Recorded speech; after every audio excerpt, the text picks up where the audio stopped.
Waalaikumsalam warahmatullahi wabarakatuh. Puji dan syukur marilah kita panjatkan kepada Allah Subhanahu wa taala karena, telah memberikan kesehatan kepada kita sehingga, dalam kesempatan ini kita dapat melakukan, presentasi. Sebelumnya terima kasih kepada dosen pengampu, yaitu Ibu Lydia Nur Amalia MP yang telah memberikan kesempatan kepada kelompok kami untuk memaparkan materi yaitu tentang peran koperasi sebagai badan usaha dalam mendorong perekonomian rakyat.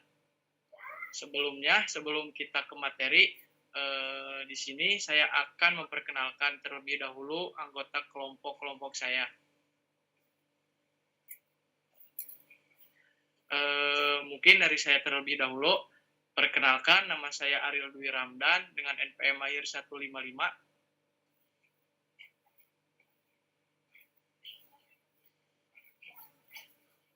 Silakan pada rekan saya. Perkenalkan, saya Nok Mutiara Nur Fadila dengan NPM Mahir 133. Perkenalkan, nama saya Gania Jauja Fakria dengan NPM Akhir 135. Perkenalkan, nama saya Syahila Jahira Putri dengan NPM Akhir 144. Perkenalkan, nama saya Muhammad Arif Fakri dengan akhir NPM 151. Baik, langsung saja. Yang pertama, langsung saja ke materi yang pertama. Next. Nah, di sini saya akan menjelaskan materi yang pertama atau pemaparan yang pertama yaitu koperasi sebagai pilar ekonomi kerakyatan. Nah, di sini koperasi merupakan badan usaha yang berlandaskan asas kekeluargaan dan demokrasi ekonomi sesuai Undang-Undang Nomor 25 Tahun 1992. Dalam struktur ekonomi yang masih didominasi usaha mikro dan sektor informal, koperasi berperan sebagai instrumen pemerataan kesejahteraan.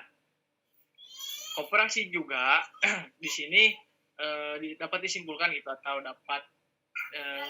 disimpulkan koperasi adalah suatu organisasi ekonomi yang dimiliki dan dikelola oleh anggota untuk kepentingan bersama, bukan untuk mencari keuntungan semata saja.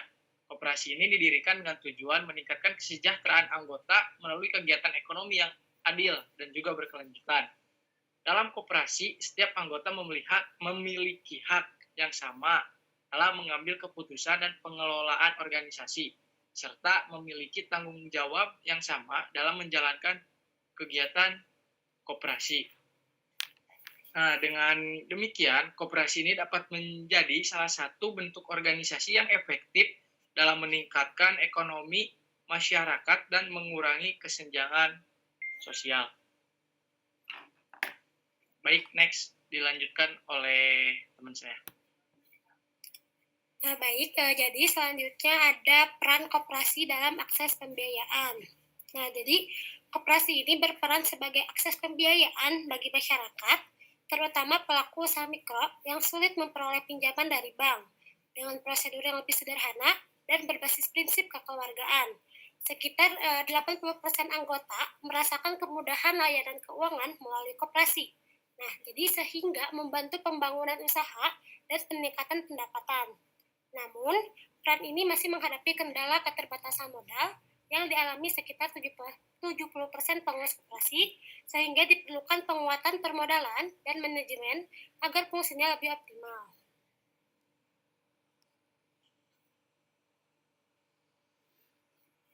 Baik ya, selanjutnya ada peningkatan produktivitas dan daya saing.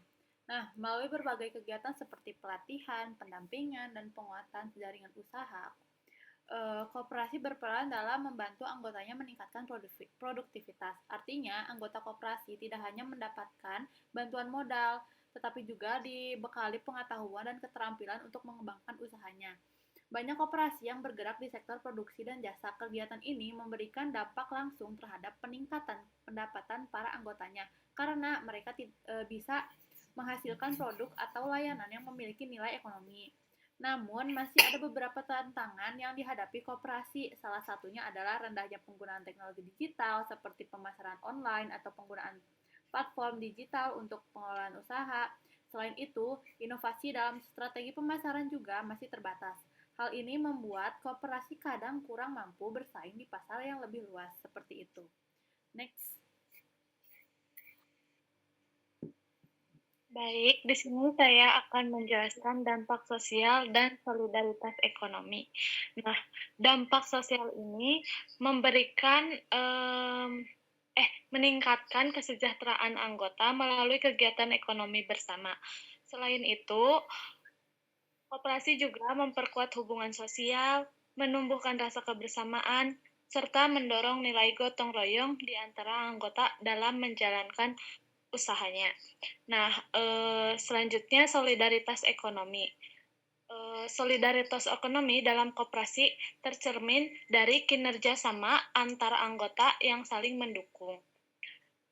Untuk mencapai kesejahteraan bersama, melalui prinsip demokrasi ekonomi, setiap anggota memiliki hak suara yang sama sehingga tercipta rasa tanggung jawab dan partisipasi dalam mengembangkan koperasi serta memperkuat perekonomian masyarakat. Tolong next.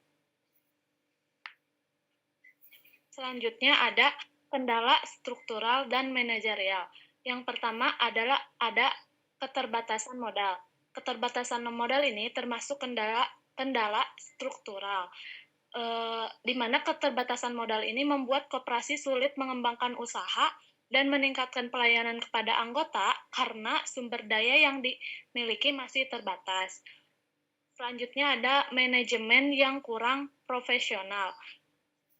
Ini termasuk pada kendala manajerial, di mana kurangnya kemampuan manajerial pengurus menyebabkan pengelolaan koperasi kurang efektif, baik dalam perencanaan usaha, pengembangan keputusan, maupun pengelolaan organisasi.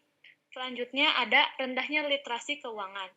Ini juga termasuk kendala manajerial. Rendahnya pemahaman tentang pengelolaan keuangan membuat percatatan, perencanaan, dan pengawasan keuangan koperasi belum dilakukan secara optimal. Dan yang terakhir ada lemahnya pengawasan internal. Ini termasuk kepada kendala struktural dan juga kendala manajerial. Sistem pengawasan yang kurang kuat menyebabkan pengelolaan koperasi kurang transparan dan berpotensi menimbulkan penyimpangan dalam penggunaan dana. Terima kasih. Selanjutnya akan dilanjut oleh rekan saya.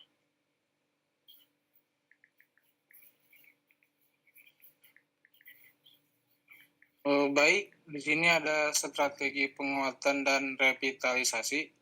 Revitalisasi koperasi memerlukan sinergi antara pemerintah, pengurus, dan anggota.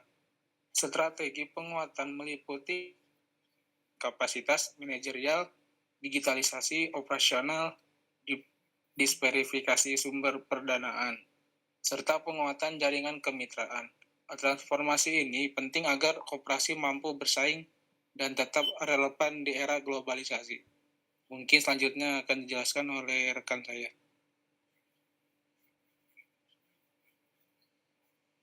Nah, baik, langsung saja ya kesimpulannya dari materi kali ini, yaitu jadi koperasi ini memiliki peran yang sangat penting gitu dalam meningkatkan kesejahteraan masyarakat melalui penyediaan akses pembayaran yang lebih mudah bagi pelaku usaha mikro serta mendorong pemerataan ekonomi. Selain itu juga, koperasi ini bisa memberikan manfaat ekonomi. Koperasi juga memperkuat nilai sosial seperti kebersamaan, gotong royong, dan solidaritas antar anggota melalui prinsip demokrasi ekonomi. Namun, koperasi pasti menghadapi berbagai kendala yang tadi sudah disebutkan juga, seperti keterbatasan modal, rendahnya kemampuan manajerial, serta kurangnya pemanfaatan teknologi digital. Nah, oleh karena itu, diperlukan upaya revitalisasi melalui peningkatan kapasitas pengelolaan, penguatan permodalan, digitalisasi, serta kerjasama antara pemerintah, pengurus, dan anggota, agar koperasi ini dapat bisa berkembang lebih optimal dan tetap relevan dalam menghadapi persaingan ekonomi di era globalisasi. Mungkin sekian ya, saya kembalikan ke moderator. Baik, terima kasih kepada teman-teman saya yang sudah memaparkan semua materinya. Mungkin terima kasih atas perhatiannya dan juga saya ucapkan mohon maaf bila ada kekurangan. Terima kasih. Wassalamualaikum warahmatullahi wabarakatuh. Waalaikumsalam Waalaikumsalam warahmatullahi warahmatullahi wabarakatuh. wabarakatuh.